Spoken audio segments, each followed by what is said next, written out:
Hello, and I am just honored and glad to be here. Thank you for having me. My name is Elvia Gallegos. And so touching on what Daryl has spoken about, and the disconnect that we have with our natural environment, there has been a brokenness, a breach, so to speak, in what the Creator intended and what nature has done thus far. And to me, the soil is a very important aspect of how we preserve our natural resource of water. So I'll go into the benefits of healthy soil is to grow our own food, have a wildlife haven, vegetation diversity, and most importantly, aquifer recharge.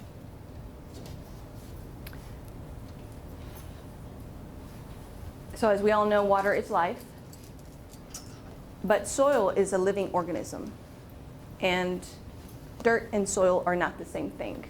So in my opinion, to recover or to save the water, to actually have all the benefits that we named before, we need to recover the cover on the soil. And that's one of the most important things.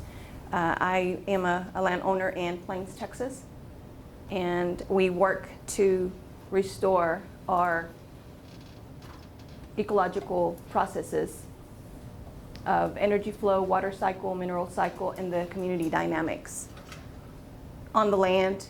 And what we use is livestock. And the main thing is to mimic nature and how it does things.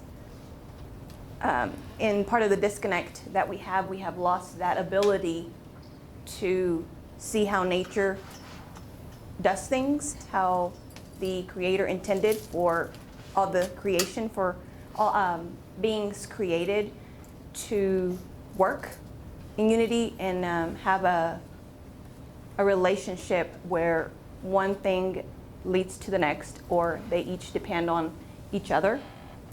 And we have not looked back to see how nature does it. So that is a big thing on our land that we do in more than one aspect, just going back to how things were done before, and on a lifestyle basis, and on the greater aspect of it, starting with the land, the community, and then we may just make an impact in a bigger scale. So what we use to mimic nature and to restore the soils is holistic management. We manage our animals in a moving pattern to symbolize the way that they were moved through the years by predators. So they never stayed in one place. They moved around, and that feeds the soil. The soil microbes, the diversifies the different vegetation, and so it just builds, each step builds on the next. I don't have any pictures of the dung beetle, but it's an important aspect of this system. As many of you have mentioned, just different things that, like for example, the beaver, how they do things and how they restore ecosystems, and how, or the prairie dog. So we a lot of times look at all these different things as problems instead of solutions. And and also sustainable permaculture, that is one of the main goals, is to look at the problem as part of the solution and build on that. So as a holistic approach, we obviously don't only just focus on the livestock, but we are concerned with the well-being of the community and the people that work on the farm, and just the family aspect of it, and just a whole approach, instead of just going off of segmenting it into one aspect of it, one part of it. So when you incorporate diversity of species, then you have you're better able to build. As Joel Salatin said, for every species that you add to your farm, it supports 8 others. So that also is a mechanism that we can use to bring biodiversity and to support the species and whatever is already there. So also, and these are all pictures from our farm that one of my children has taken or I've taken myself.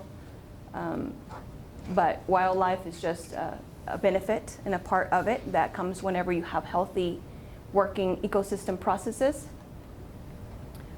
We also like to plant trees, and then we use methods to support the way that nature works, and even to get it started in a desert, type of thing. So without having to make excuses like it doesn't work here, it's too dry, it's too windy, it's too sandy, then we just try to work with nature and find solutions for that. So in order to recover the soil for water, we need to have a cover on the soil, and we need to do that for future generations and teach our children as well to do that. It's best if they are taught when they're small and they can grow up with that, just like what Darryl had mentioned, that he, whatever you're been exposed to or listened to is what you will usually carry with you, and that shapes a lot of times the way that you do things later in life. But